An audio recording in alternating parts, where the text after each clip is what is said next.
Assalamu alaikum everyone. Sorry, mic is not working at the moment. So I hope you can all hear me. Yeah, that's what I was saying. Can you all hear me? Yeah. अस्सलाम वालेकुम, मेरा नाम है ज़िशान महमूद और आज से हम जो वीडियो सीरीज़ शुरू कर रहे हैं ये है मेरे गुज़श्ता सफ़रनामे के बारे में, जो मैंने लाहौर से इस्तांबुल का सफ़र किया और मेरा इस्तांबुल में स्टे तकरीबन 2 मंथ का था। मैंने और मेरे दोस्त आसिफ ने प्लान किया था कि चलो इस्तांबुल चलते हैं और उसे एक्सप्लोर करते हैं।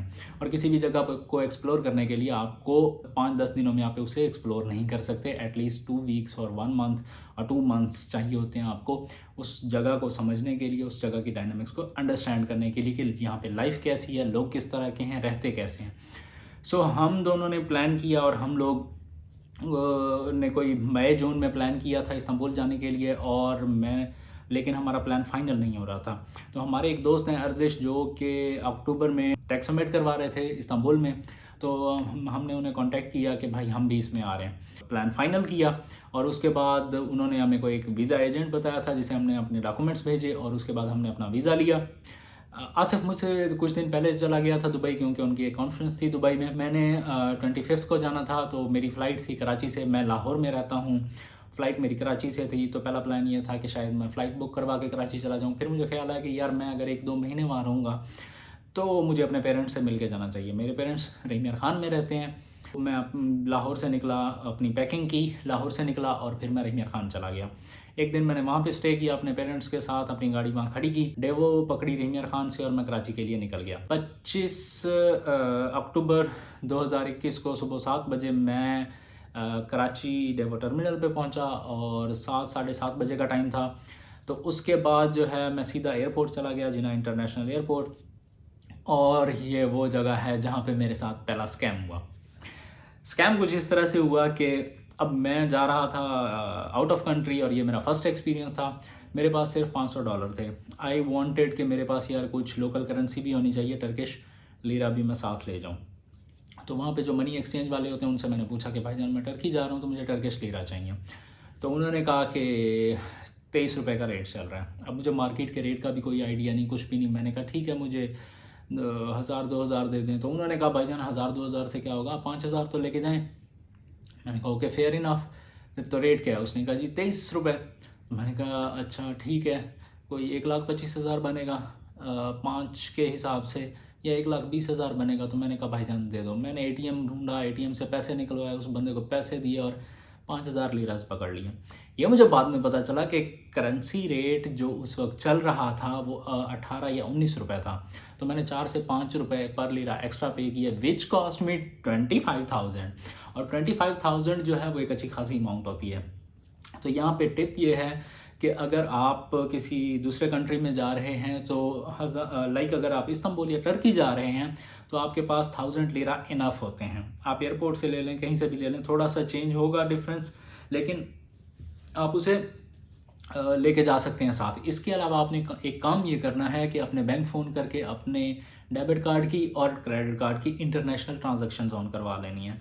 तो ताकि जब वहाँ पे जाके आप किसी POS पे या किसी ATM पे अपना कार्ड डालें तो आपको फ़ौरन से पैसे मिल जाएँ। वो करंट कन्वर्जन रेट पे होते हैं, जो कि बाद में 12 रुपये हो गए और हमें बड़ी खुशी हुई कि ऑल्दो नहीं होनी चाहिए, लेकिन हमें बहुत खुशी हुई कि जो लीरा हम 18-20 रुपये में बाई कर रहे थे अब वो हमें 12 रुपये का मिल रहा है। तो खैर ये था पहला स्कैम और पहले एयरपोर्ट का हवाल।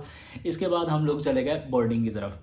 अंदर सिक्योरिटी चेकिंग के बाद बोर्डिंग के ऊपर एमिरेट्स की बोर्डिंग पे अच्छी खासी लाइन थी, तो मैं भी लाइन में लग गया और उसके बाद मैंने अपना बोर्डिंग पास बनवाया, अपना लगेज उन्हें दे दिया। बोर्डिंग पास के बाद मैं चला गया इमिग्रेशन काउंटर। तो इमिग्रेशन काउंटर से फारिग होने के बाद सीधा गए हम लोग लाउंज में, और लाउंज में जाके हम लोग अब फ़्लाइट का वेट कर रहे हैं। वो बोर्डिंग प्रोसेस स्टार्ट हो चुका था। 20 मिनट रहते थे फ़्लाइट के टेक ऑफ होने में, या 25 मिनट। मैंने वहाँ पे एक पानी की बोतल ली और एक चाय मिली मुझे, वो जो मैंने वहाँ से एक शॉप से बाई की। और उसके बाद वो पहली चीज़ थी, वो नाश्ता था जो मैंने किया। इसके बाद हम लोग कह रहा हूँ, बल्कि बाकी के लोग तो बाद में आएंगे।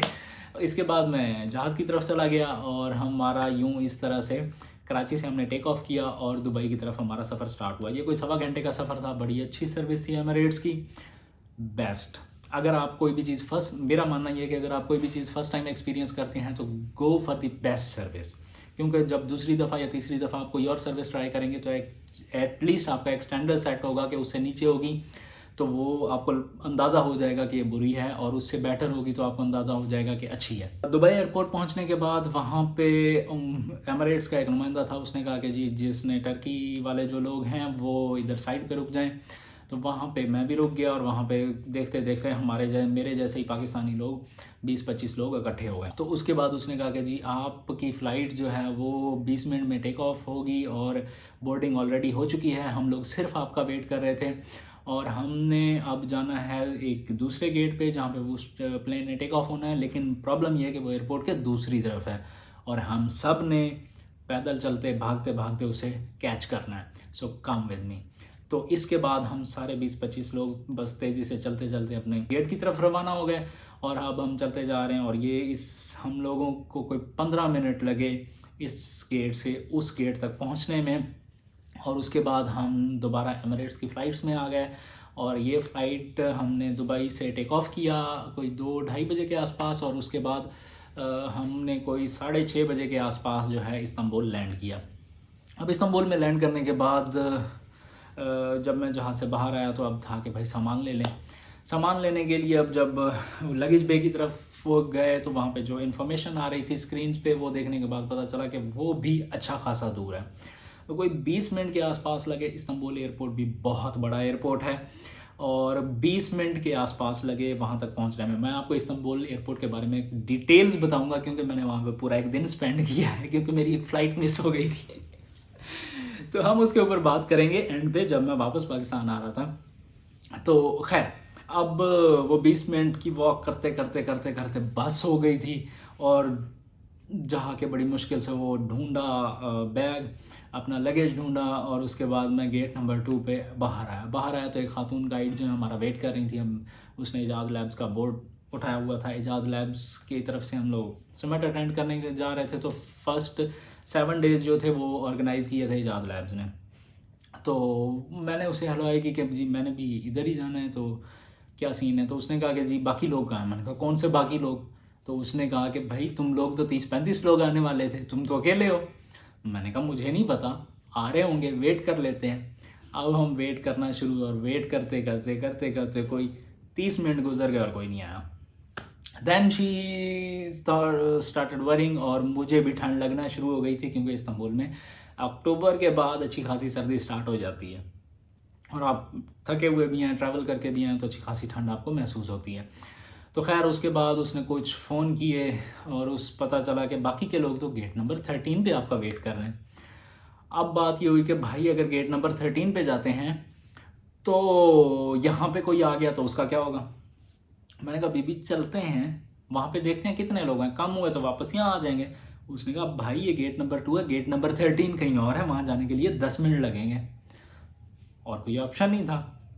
10 मिनट पैदल चल के गेट नंबर 13 पे पहुँचे। वहाँ पे कोई 15 से 20 लोग थे। उनसे पूछा बाकी लोग, उन्होंने कहा जी हमें भी नहीं पता।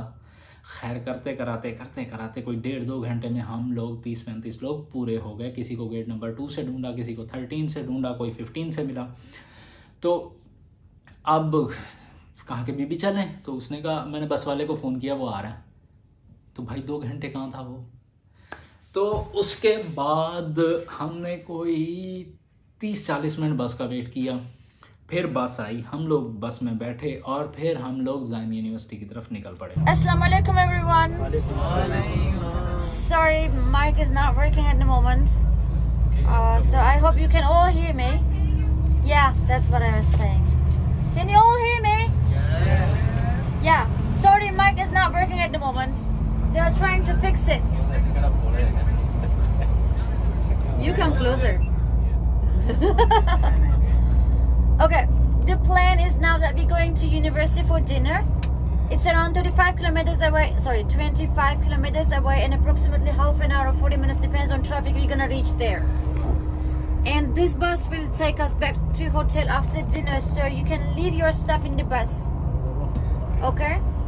And that's the plan for now. And sorry to keep you waiting. I'm also hungry and I also waited too long, but this is This is how it is. Sorry. It took us almost an hour from airport to Zion University.